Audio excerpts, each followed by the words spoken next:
नमस्कार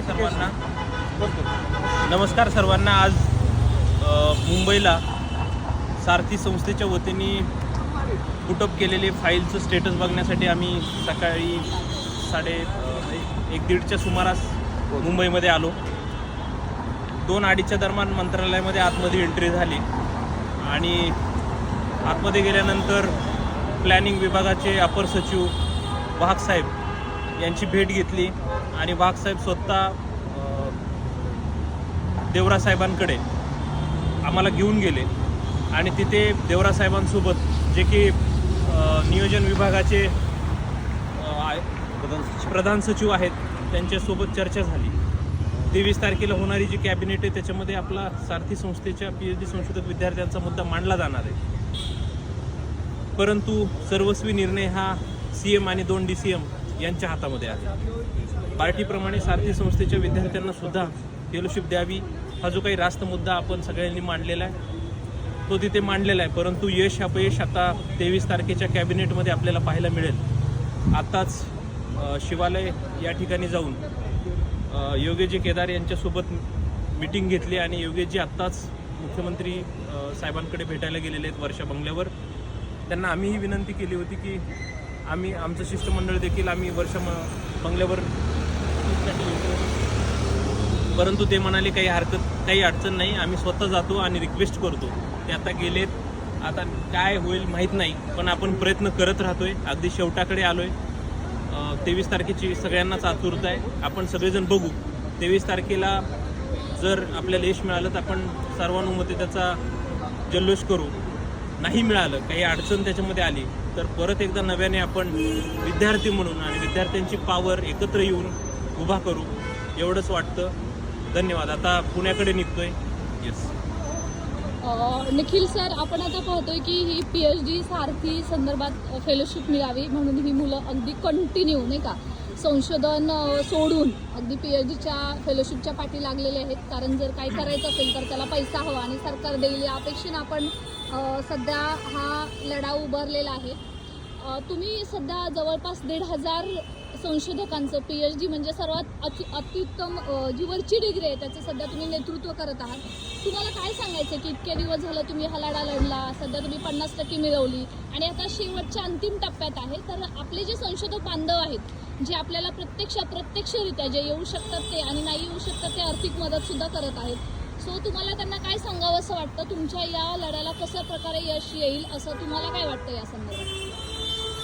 गेल्या 1.5 वर्षापासून आपण पाहत आहात की आपण इथे वेगवेगळ्या मार्गाने आत्तापर्यंत आपण लढा दिलेला आहे. यामध्ये वेगवेगळ्या संघटनांनी आपल्याला याच्यामध्ये सहकार्य केलं, आपल्याला पाठिंबा दिला. 1.5 वर्षामध्ये आपण वेगवेगळ्या ठिकाणी, नागपूरचं अधिवेशन असेल, 2दा आपण अधिवेशनामध्ये मुद्दा मांडला आपला. त्यानंतर मुंबईचं अधिवेशन असेल तिथे आपण आपला मुद्दा मांडलेला आहे. आणि तुम्ही पाहत असाल आम्ही रात्रीचा दिवस करून आत्तापर्यंत हा लढा देतोय. आता वाजलेले जवळजवळ 7:30च्या पुढे झालेले आहेत. आम्ही सकाळपासून कसल्याही प्रकारचं जेवणही केलेलं नाही आहे. फक्त चहावरती आम्ही संपूर्ण दिवस काढत आहोत. हा लढा फक्त आमचा नाही आहे, तरी आपल्याला पहिल्यापासूनचं धोरण एकच राहिलेलं आहे की सर्वांसाठी हा निर्णय झालेला व्हायला पाहिजे, सर्वांना ही फेलोशिप भेटायला हवी. त्यासाठी आम्ही लढतोय. तुम्ही पाहत आहात की आमची परिस्थिती काय आहे. बिना आंघोळ करता आम्ही सकाळी इथून निघालो. जसं आम्हाला कळालं की सोमवारी आपली कॅबिनेट आहे आणि त्या अगोदर आपला मुद्दा जो असेल तो कॅबिनेटमध्ये पुटअप झाला पाहिजे.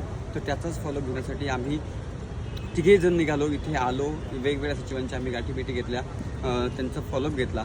तर असं आम्हाला समजतं की येणाऱ्या सोमवारच्या कॅबिनेटमध्ये आपला मुद्दा मार्गी लागू शकतो. तोपर्यंत सर्व संशोधक विद्यार्थ्यांना माझी हीच विनंती असेल की आपणही आत्तापर्यंत इथून पुढे जो काही लढा असेल त्या लढ्यामध्ये सहभागी व्हावं. आपल्याला यश न मिळण्याचं एकमेव कारण असं आहे की आपला सहभाग आत्तापर्यंत आपल्याला दिसला नाही कुठे. आपली संख्या कमी होती. आपण जर 400-500 संख्येने आत्तापर्यंत आलो असतो तर याआधीच आपला मुद्दा कदाचित मार्गी लागला असता आणि आपल्यातील काही विद्यार्थ्यांचे संशोधन खरंच खूप उत्कृष्ट आहे. त्या संशोधनाला कोणीतरी चालना भेटली असती, त्याचा उपयोग कुठेतरी समाजाला झाला असता. ती कमतरता मला भासती आहे. विद्यार्थ्यांनी सहभाग जो असेल तो सहभाग जास्तीत जास्त संख्येने द्यावा. उद्या जर न घडो अशी परिस्थिती यावी की आपला मुद्दा नाही मार्गी लागला तर आपल्याला पुन्हा यामध्ये उतरावं लागणार आहे. पण ऑलरेडी आपण 2 वर्ष घालवलेले आहोत. आता 2 वर्ष आलेला घास जो असेल तो आपल्या संख्येमुळे कमी न व्हावा, म्हणजे संख्येमुळे कुणी हिसकावून न घ्यावा, ही मला एक खंत व्यक्त करावीशी वाटते तुमच्या पुढे.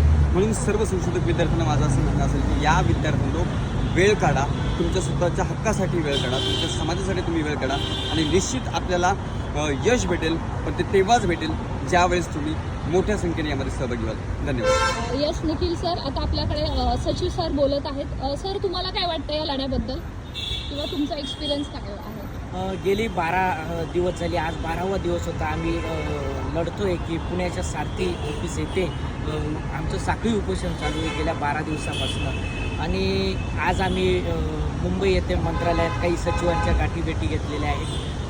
आता जे होईल ते, आता पुढचं काय होतं काही सांगता येणार नाही. सोमवारी कॅबिनेटची बैठक आहे, कॅबिनेटमध्ये आता काय निर्णय होतो ते बघूयात आपण. आता काय होतं सर, तुम्ही एवढे प्रयत्न केलेलेच आहेत, यश मिळेलच अशी आशा तर आहेच, परंतु मला असं वाटतं की सारथीसाठी जो हा आपला लढा आहे त्याला यश यायलाच पाहिजे. कारण संघर्ष आजचा नाही आहे, संघर्ष 2 वर्षापर्यंतचा आहे. अगदी PhD करणाऱ्या मुलांना म्हणजे नाही का दिवे लावणार आहेत का, त्यापेक्षा आपण आता मुख्यमंत्र्यांना सांगूया की आम्हाला खरंच दिवे लावायचे आहेत, आम्हाला तुम्ही थोडंसं तेल दिलं तर मात्र आम्ही उत्कृष्ट दर्जाचं संशोधन करू, याच माध्यमातून आपल्याला सांगता येईल.